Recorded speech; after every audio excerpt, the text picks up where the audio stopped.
चलिए आज हम लोग शुरू करते हैं। पेपर फ्रेश स्टार्ट करेंगे और एक सिलसिलेवार तरीके से लेके चलेंगे। उम्मीद है कि आप लोग तैयारी में जुट गए होंगे। जुटना पड़ता है, इसका कोई मुहूर्त नहीं निकलता है। बेसिकली जो लोग टारगेट बनाते हैं कि चलो ठीक है साल भर में निकाल देंगे, 2 साल में निकाल देंगे, वो अपना एक सिलेबस एक शेड्यूल बनाते हैं। लेकिन इसी सफर में कई लोग ऐसे हैं जो आपसे ऑलरेडी पहले से लगे हुए हैं, बस उन्होंने टाइम लाइन तय किया है, लेकिन पढ़ाई उन्होंने कर रखी है। तो उनसे कंपीट करना थोड़ा मुश्किल होता है फिर इस फील्ड में। अगर आप ये समझते हैं कि चलो ठीक है, या मतलब जैसे कई बार होता है ना कि हम लोग जब सिलेबस बनाते हैं या मतलब अपना शेड्यूल बनाते हैं तो सेट करते हैं ना कि हमको इतने टाइम इतना पढ़ना है, इतने टाइम में इतना पढ़ना है। तो वहाँ गलतियां होती हैं। गलती क्या होती हैं? हमको लगता है कि हम 1-2 बार कर लेंगे तो हमारा काम हो जाएगा, लेकिन ऐसा नहीं होता है। चलिए कहानी शुरू करते हैं हम लोग, है ना। कहानी, इसके बारे में आज जो टॉपिक हम लोग डिस्कस करेंगे इसी में वो है कहानी का परिचय। हेडिंग डालिए, कहानी का परिचय। कहानी का परिचय। जब भी आपको क्वेश्चन आए कहानी के बारे में लिखना है, आपको विश्लेषण करना, कुछ भी करना है, तो सबसे पहले आपको इंट्रोड्यूस करना पड़ेगा। कहानी से रिलेटेड जब भी कभी लिखना पड़ेगा आपको, तो इसके लिए देखिए मेंस के पर्सपेक्टिव से आपको ध्यान रखना है कि मान लीजिए कि एक तो आता है कितना 10 नंबर का, एक आता है 15 नंबर क्वेश्चन। तो 10 नंबर का आए चाहे 15 नंबर का आए, आपको बहुत करना पड़ेगा। जैसे मान इंट्रोडक्शन कहीं पर 4 लाइन कर सकते हैं आप, कहीं पर आप जो है 5 लाइन कर सकते हैं, कहीं पर 3 लाइन, इसी में वेरी करेगा। ऐसा नहीं कि आप 1 लाइन का इंट्रोडक्शन देंगे, ठीक है। तो कहानी के परिचय में आपको जब लिखना होगा, ये कहानी के बारे में लिखना होगा, तो कुछ पॉइंट हम आपको बताएंगे। और देखिए आप मटेरियल बात करें अगर, तो मटेरियल आप जो यूज करते हैं वही यूज करिए। बहुत ज्यादा ऐसा नहीं है कहानी में पढ़ा रहा हूँ या कहानी के बारे में बता रहा हूँ तो आपको कहानी में अपने से लिख करके लाया हूँ, अपनी स्टोरी बना के लाया हूँ, नहीं। सब कुछ सेम है वही, बस क्या है थोड़ा सा पढ़ने पढ़ाने में और उस चीज में ये अंतर होता है। कंटेंट नहीं चेंज होगा, ठीक है, बस कोई थोड़ा सा कम करके पढ़ाएगा, कोई ज्यादा अंतर नहीं है। तो कहानी का परिचय है। आपके पास अगर नोट्स है अच्छी बात है, नहीं है कोई बुक होगी, कुछ नहीं है, मैं यहाँ से 2-4 पेज लिखाता रहूंगा बीच बीच में, है ना। मतलब नोट्स के थ्रू ही पढ़ाएंगे हम। ऐसा नहीं कि आपको जो है ओरली चल रहे हैं, हम कहानी सुनाएंगे, ऐसा नहीं है। हम आपको नोट्स से लिखाते जाएंगे बीच बीच में, ठीक है। तो कहानी का परिचय, एक लाइन लिखिए अगर आपको लिख रहा हूं कि कहानी कथात्मक गद्य की एक प्रमुख विशेषता है। किसकी? कथात्मक गद्य की। कथात्मक गद्य, ठीक है, कथात्मक गद्य की एक प्रमुख विशेषता है। अब कथात्मक गद्य, यहां से आपको शब्द समझ आना चाहिए, कथा। ये इसका मतलब है कथा जो है, कथा की ही कुछ खास बात है ये, है ना। कथा की कोई खास बात है क्या? कहानी, ठीक है। एक ये कथात्मक गद्य की ही विशेषता है, ये आपके दिमाग में जैसे ही कहानी आए समझ लेना है, हाँ ये जो है कथा की ही कोई विशेषता है। अब ये विशेषता क्या है उस पर लिखिएगा आगे। जिस रचना में कथा का ढांचा हो, जिस रचना में कथा का ढांचा, मतलब ढांचा कैसा होना चाहिए? कथा की तरह होना चाहिए। और क्या? कुछ घटनाएं तथा चरित्र हो, मतलब कोई इवेंट, ऐसा नहीं कि रैंडम चलो ठीक है मैं कहानी लिखूंगा, मैं कहानी लिखूंगा। तुम गई थी मैं नहीं देखा, क्या मतलब इसका? तुम गई थी मैं नहीं देखा, एक मतलब होना चाहिए कुछ आपकी घटनाएं होनी चाहिए, कुछ चरित्र होने चाहिए जिसका के बारे में आप एक इमेज बना सके, है ना। एक जो है एजम्पशन कह लीजिए, जब आप पढ़ते हैं तो वो उस टाइप बनना चाहिए। कुछ घटनाएं तथा चरित्र हो तथा जो आकार में लघु हो। आकार में कैसा हो?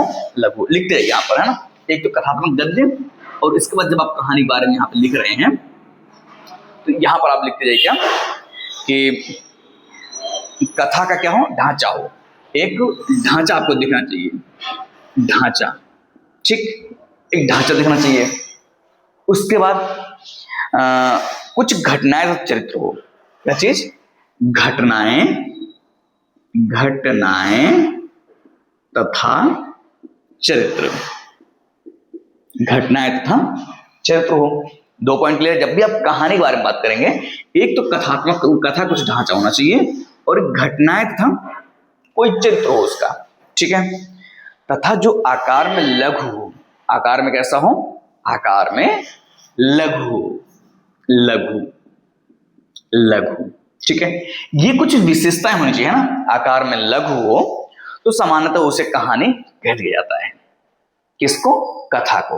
अगर कोई कथा है या कोई रचना है, उसका क्या है, ढांचा कैसा होना चाहिए, कथात्मक होना चाहिए, और उसके बाद यहां पर आप देखेंगे घटनाएं होनी चाहिए, चरित्र होना चाहिए, तो लघु। हालांकि प्रेमचंद्र के ऊपर अगर कहानी आप पढ़ेंगे, मतलब वो भी मतलब हैं ठीक ठाक, मतलब उनके बड़े बड़े हैं, ऐसा नहीं वो छोटे छोटे हैं ठीक ठाक, बड़े बड़े हैं, है ना। तो ये एक बेसिक बात हुई। जब भी आप कहानी लिखेंगे, कुछ कुछ लिखेंगे इसके बारे में, ये जो कुछ पॉइंट मैंने बताया आपको, ये आप लिखेंगे इंट्रोडक्शन में। और फिर आप जब स्टोरी शुरू करते हैं, आप बताएंगे, एक रेफरेंस देंगे, मतलब एक कहिए कि श्रृंखला बनाने का प्रयास करेंगे। उसमें आप बताएंगे कि कहानी जो है प्राचीन काल से चली आ रही, ऐसे लिखते हैं ना, जब किसी के बारे में लिखते हैं तो प्राचीन काल से चली आ रही, तो कुछ प्राचीन कहानियों को जो है नाम लिख कर रखिए एग्जाम्पल तौर पर, कि आप अपनी बातें पुष्टि करने में क्या होगी, आसानी होगी। और इस अपनी बात को पुष्टि करने के लिए कुछ कहानियों की जरूरत होती है, जो आप 2-4 पॉइंट है। जैसे एक है जातक कथा, है ना, क्या है, जातक कथाएं, है ना, जातक कथा या कथाएं, एक तो ये हो गया।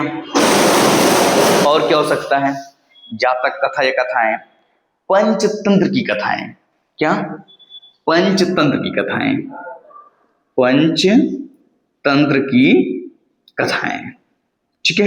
एक तो ये हो गया जातक कथाएं, पंचतंत्र की कथाएं, और हितोपदेश तथा कथा सरित सागर। ये 3-4 बस पता रहना चाहिए कम से कम, ये बताने के लिए कि आप जो है कहानी के बारे में कुछ प्राचीन बातें कर रहे हैं, ताकि समझाने में आसानी होती है, ठीक है। अब आता है थोड़ा सा उसके आगे, कथा और कहानी में मूल अंतर क्या हो सकता है, कथा और कहानी में मूल अंतर क्या हो सकता है, ये थोड़ा सा जो आपको समझना जरूरी है। क्योंकि कई बार ऐसा होता है कि हम लोग जो है एक्सप्लेन करने में, अभी जैसे कथा कहानी का बात बता रहे हैं, कथा कहानी में उसके बाद आता है क्या, कथा और कहानी और उपन्यास में भी बताएंगे आगे, लेकिन अभी क्या है, अभी किसके लिए है, कथा और कहानी। कथा लिखिए अगर लिखना हो तो, कहानी और कथा में मूल अंतर न तो आकार का है, मतलब कथा और कहानी का आकार लगभग सेम होता है, ठीक है। फिर क्या, न भाषा का, भाषा का भी कोई अंतर नहीं होता है, न तो आकार का अंतर है और न ही भाषा का अंतर है, और न ही उनमें विद्यमान तत्वों का है, इन सब में कोई अंतर नहीं होता। फिर अंतर कहाँ है, ये टर्म बहुत इंपॉर्टेंट है, इसको लिखिएगा कि इसमें अंतर किसका होता है, दृष्टिकोण का। किसका अंतर होता है, दृष्टिकोण, ठीक है। इसमें किसका अंतर होता है, दृष्टिकोण का। ना आकार में अंतर होता है, और न ही जो है भाषा का अंतर होता है, और न ही जो उसमें विद्यमान तत्वों का। फिर अंतर किसका होता है, उसमें जो अंतर होता है वो है दृष्टिकोण का, ठीक है। एक पॉइंट ये हो गया। उसके आगे और लिखिए कि पारंपरिक कथाओं का मूल उद्देश्य, पारंपरिक कथाओं का मूल उद्देश्य क्या था। अब जैसे आप देख रहे हैं, पहले जो कहानी लिखी पारंपरिक कथाएं लिखी जाती थे, उसमें क्या उद्देश्य था, उसमें उद्देश्य था कोई अच्छी बातें बताना, कुछ सिखाने का, कुछ मतलब नैतिक बातें। लिखिए आगे, पारंपरिक कथाओं का मूल उद्देश्य नैतिक शिक्षा प्रदान करना होता था। आप देखेंगे जो पहले नैतिक शिक्षाएं, मतलब ये पारंपरिक कथाएं होती थी, उसमें आपको एक समरी बताई जाती है कि हाँ ये कहानी क्यों लिखी गई है, मतलब ये कथा क्यों लिखी गई है। और जब ये कथा क्यों लिखी गई है, जो आपको समझाया था, इसमें क्या होता है, जब आपके उद्देश्य क्लियर हो, जैसे मैं आपको कोई चीज बताऊं, तो अगर उद्देश्य क्लियर है, इसका मतलब मैं पात्रों को क्या अपने हिसाब से जो है एडजस्ट करूंगा। और पात्रों को एडजस्ट करने का मतलब क्या होता है कि उसमें हम अच्छी अच्छी बातें लेके आएंगे, अच्छी अच्छी बातें लेके आएंगे। अब तो सामान्यतः कि पात्रों में अच्छी बातें कहां से आएंगी भाई, कोई भी किसी भी इंसान के बारे में, किसी भी घटना के बारे में अगर हम चर्चा कर रहे हैं, तो उसमें तो हर अच्छी चीज तो हो नहीं सकती, उसकी कुछ कमियां भी होंगी। तो केवल अच्छी चीज हो, ये कल्पनाएं हो, ये चीजें हो सकती हैं काल्पनिक हो, हमारे मतलब जो चरित्र हो, या मतलब कि जो भी तत्व उसमें हो, वो कैसे हो, वो काल्पनिक हो सकते हैं। इसलिए देखिए यहां पर स्पष्ट रूप से लिखा गया है कि पारंपरिक कथाओं का मूल उद्देश्य कैसा होना चाहिए, नैतिक शिक्षा प्रदान करना। ठीक है ना। तो अब आप ये बात क्लियर हो गई होगी कि नैतिक शिक्षा प्रदान करने में क्या होता है, आपको थोड़ी सी जो है चीजें कल्पनाएं हो सकती हैं। और उसके बाद इस प्रकार इसकी कथाओं में देश काल की प्रामाणिकता का दबाव कम हो। सिंपल सी बात है, जब अच्छी अच्छी बातें लिखना है तो ये नहीं कि इन्होंने ऐसा किया है मैं लिख दूं, नहीं, ऐसा नहीं करना। इन्होंने गलत जो किया उसको छोड़ करके जो अच्छी चीजें की गई है वो लिखना है, समझ रहे ना। तो क्योंकि वहां पर नैतिक शिक्षा देनी होती है, तो दबाव कम होता था और अविश्वसनीय लिखा भी है, यहाँ पे टर्म आया अविश्वसनीय तथा काल्पनिक घटनाओं को भी पर्याप्त महत्व मिलता था, है ना। क्या क्या, अविश्वसनीय तथा काल्पनिक, ये पॉइंट ध्यान रखिएगा। क्या, अविश्वसनीय तथा काल्पनिक, ये पॉइंट काल्पनिक, ठीक है। ये अविश्वसनीय तथा काल्पनिक, इनकी थोड़ी सी जो चीजें दिखाई देती है किसमें, जब आप पारंपरिक कथाओं की बात करते हैं। उसके बाद एक जो अमेरिकी विद्वान है, नाम कोट करिए, नाम उनका लिखिए, उसको कोटेशन लिखाएंगे। क्यों, क्योंकि जब आप हिंदी के बारे में लिखें ताकि कुछ पॉइंट लिख सकें। तो आते कौन है, एडगर एलन पो, बहुत फेमस है, सुना भी होगा आपने, अगर पढ़ा है, थोड़ा बड़ा पढ़ा है तो सुना होगा। तो इन्होंने क्या कहा है ये ध्यान सुनिएगा और लिखिए जरूर, मन करे नोट करिए। कहानी एक ऐसा आख्यान है, कहानी क्या है, ऐसा आख्यान है जो इतना छोटा है कि एक बैठक में पढ़ा जा सके। ऐसा ना हो, हालांकि कुछ कहानियां ऐसी होती है इतनी बोर होती है ना कि उनको आप पढ़ने में मन ही नहीं करेगा, मतलब कि क्या लिख रहे हैं, कुछ भी लिखे जा रहे हैं, फिर उनको कहानी दर्जा मिल जाता कई बार। भाई अगर ऐसा ना हो तो अच्छी कहानी खराब कहानी बनकर कैसे बदलेगा, है ना। लेकिन जो इनके हिसाब से कहानी एक ऐसा आख्यान हो जो इतना छोटा है कि एक बैठक में पढ़ा जा सके, और क्या, और जो पाठक पर एक ही प्रभाव उत्पन्न करने के उद्देश्य से लिखा गया। मतलब कोई जो पाठक है, मतलब उसमें जो कहानी में लिखी गई चीजें हैं वो एक प्रभाव, एक इमोशन जनरेट कर दे या इम्पैक्ट जनरेट कर दे, है ना, एक इफेक्टिवनेस ला दे, तो उसे क्या बोलेंगे, कहानी बोलेंगे।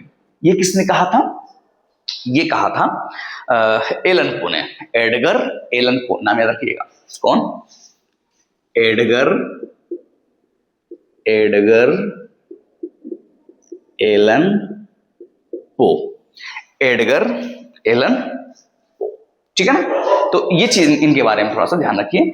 अब उम्मीद है कि आपके पास जब ये आएगा कि कहानी का परिचय लिखने के बारे में, आप आराम से इस चीज को एक्सप्लेन कर देंगे।